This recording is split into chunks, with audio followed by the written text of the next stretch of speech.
నమస్తే అండి, నేను మీ Kalyani. Welcome to our channel Kalyani kitchen Kadapa.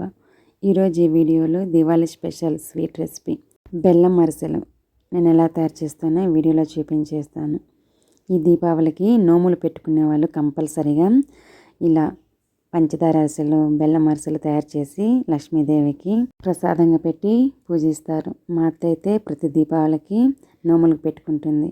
ఒక గ్లాస్ రైస్తో చాలా సింపుల్గా ఎటువంటి హడావిడి లేకుండా అరిసెలు చేసుకొని లక్ష్మీదేవికి ప్రసాదంగా పెట్టేయచ్చు. మా సైడ్ వీటిల్ని కడప సైడు బెల్లం మత్ర్యాసాలు లేదా బెల్లం నిప్పట్లు అంటాము. చాలామందికి అరిసెలు అంటేనే తెలుస్తాయి, అందుకని అయితే నేను అరిసెలు అంటున్నాను. ఈ అరిసెలు నేను ఎలా తయారు చేస్తానో మీకు కూడా చూపించేస్తాను. స్కిప్ చేయకుండా చూడండి, అలాగే లైక్ చేసి సబ్స్క్రైబ్ చేయండి. ఈ వీడియోకి హైప్ కూడా ఇవ్వండి. ఒక గ్లాస్ రైస్ని ఒక బౌల్లో వేసుకుంటున్నాను.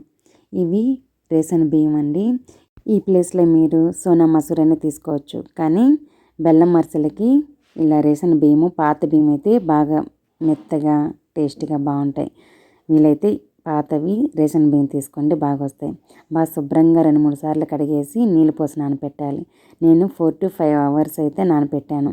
ఈ బియ్యం నానడానికి 4 నుండి 5 గంటల సమయం అయితే సరిపోతుంది. ఇక్కడ 5 గంటలైతే నేను బియ్యం నానబెట్టుకున్నాను. బియ్యం అన్నిటినీ ఒక స్ట్రైనర్లో వేశాను.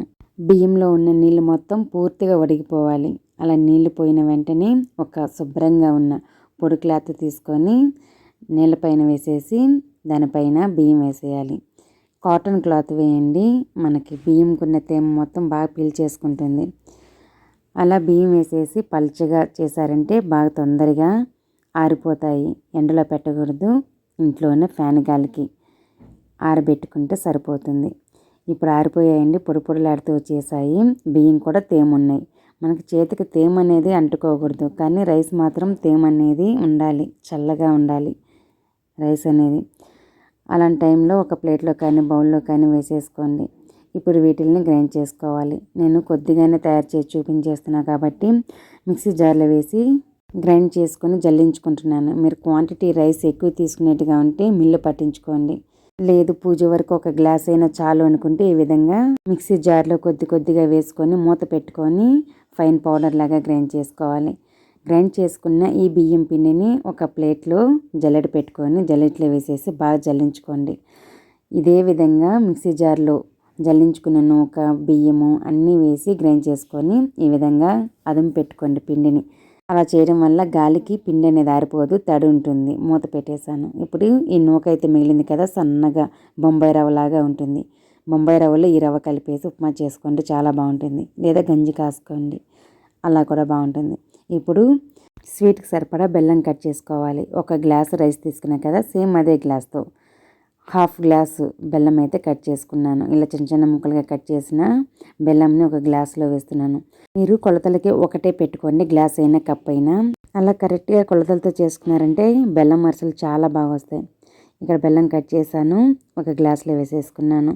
2 ఇలాచీలని మెత్తగా నలగొట్టి ఒక బౌల్లో పెట్టుకున్నాను. అలాగే గసగసాలు కూడా ఒక బౌల్లో వేసి పెట్టుకున్నాను. ఇప్పుడు పాకం పెట్టుకోవడానికి స్టవ్ వెలిగించేసి ఒక మందపాటి పాత్ర లోతుగా ఉన్నది ఏదైనా ఉంటే పెట్టుకోండి. అందులో కట్ చేసి పెట్టుకున్న బెల్లం వేసుకోవాలి. అందులో 1/2 గ్లాస్ బెల్లం వేసాం కదా, 1/4 గ్లాసు నీళ్ళు వేసుకోవాలి.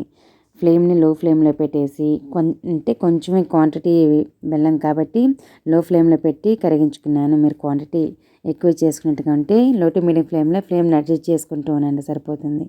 బెల్లం కరిగిన తర్వాత ఫిల్టర్ చేసుకోవచ్చు. రాళ్ళు ఇసుక ఏదైనా ఉంటాయి. నాకు ఇక్కడ రాళ్ళు ఇసుక ఏమీ లేవు కాబట్టి నేను అలాగనే పాకం రాణించాను. చూడండి, చేతికి ఇలా తీసుకుంటే రౌండ్గా బాల్ లాగా వస్తుంది. అలాగే అలా ప్రెస్ చేస్తే స్మూత్గా ఉంది. అలా పాకం వచ్చేలాగా పాకం పట్టుకోవాలి. ఇంకా స్టవ్ ఆఫ్ చేసేయండి. స్టవ్ ఆఫ్ చేసి ఇలాచి పౌడర్ వేసేసి బాగా మిక్స్ చేసేయండి.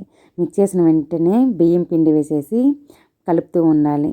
మీకు హెల్ప్ చేసే వాళ్ళు ఎవరైనా ఉంటే ఒకరు వేస్తూ ఉంటే ఇంకొకరు తొందరగా బాగా మిక్స్ చేస్తారంటే పిండి అనేది ఎక్కువ పడుతుంది, మనకు అరిసెలు కూడా ఎక్కువైతాయి. అలాగే పాకం చల్లారక ముందే పిండి వేసుకుంటూ బాగా ఫాస్ట్గా తిప్పేయాలి. ఈ విధంగా కొద్దిగా పిండి వేసుకుంటూ బాగా మిక్స్ చేస్తూ ఉండాలి. అరిసెల కన్సిస్టెన్సీ వచ్చేలాగా బాగా మిక్స్ చేసుకోవాలి. పిండి అనేది గట్టిగా అయినా అరిసెలు రావండి, లేదా పల్చగా ఉన్నా కూడా రావు. కన్సిస్టెన్సీ కరెక్ట్గా ఉండాలి. ఈ విధంగా ఉంటే సరిపోతుంది. ఇప్పుడు ఇందులో కొద్దిగా నూనె కానీ లేదా నెయ్యి కానీ వేసుకోవచ్చు. నేను ఇక్కడైతే నూనె వేసాను. ఆయిల్ వేసిన తర్వాత ఒకసారి బాగా మిక్స్ చేస్తున్నాను. చేతికి ప్లేట్కి కొంచెం ఆయిల్ అద్దుకొని కొంచెం పిండి తీసుకొని అరిసెను తట్టుకోవాలి. మరి పలుచగా ఉండకూడదు, మందంగా ఉండకూడదు. కరెక్ట్గా అయితే తట్టుకొని పైన గసగసాలు అలా చేతితో స్ప్రింకిల్ చేసేయండి. చేసిన తర్వాత పిండి అనేది ఆరిపోకుండా దానిపైన మూత పెట్టుకుంటూ ఒక్కొక్కటి తట్టి ఆయిల్లో వేసుకోవాలి. నెక్స్ట్ స్టవ్ వెలిగించేసి కడాయి పెట్టుకొని అందులో ఆయిల్ వేసుకోవాలి. డీప్ ఫ్రైకి సరిపడా ఆయిల్ వేసుకోండి. ఆయిల్ నార్మల్ హీట్లో ఉంచాలి. ఫ్లేమ్ని హై ఫ్లేమ్లో పెట్టుకోండి, సరిపోతుంది. ఇలా ఒక్కొక్కటి తట్టి వేసుకుంటూ ఇంకో వైపు తిప్పుకొని మంచి కలర్ వచ్చేలాగా బాగా ఫ్రై చేసుకొని ఎక్స్ట్రా ఆయిల్ గరిటెతో అలా ఒత్తేసేయండి. మరి ఎక్కువ ఒత్తొద్దండి. ఎక్కువ ఒత్తారంటే వేడి మీద ఉంటుంది కదా, లోపల ఉన్న పిండి బయటకు వచ్చేస్తుంది. లైట్గా అలా ప్రెస్ చేయండి, సరిపోతుంది.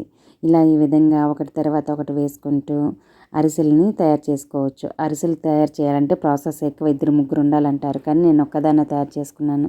ఈ విధంగా చేసుకున్నారంటే మనం ఒక్కరమే ఉన్నా కూడా చాలా ఈజీగా ప్రిపేర్ చేసుకోవచ్చు.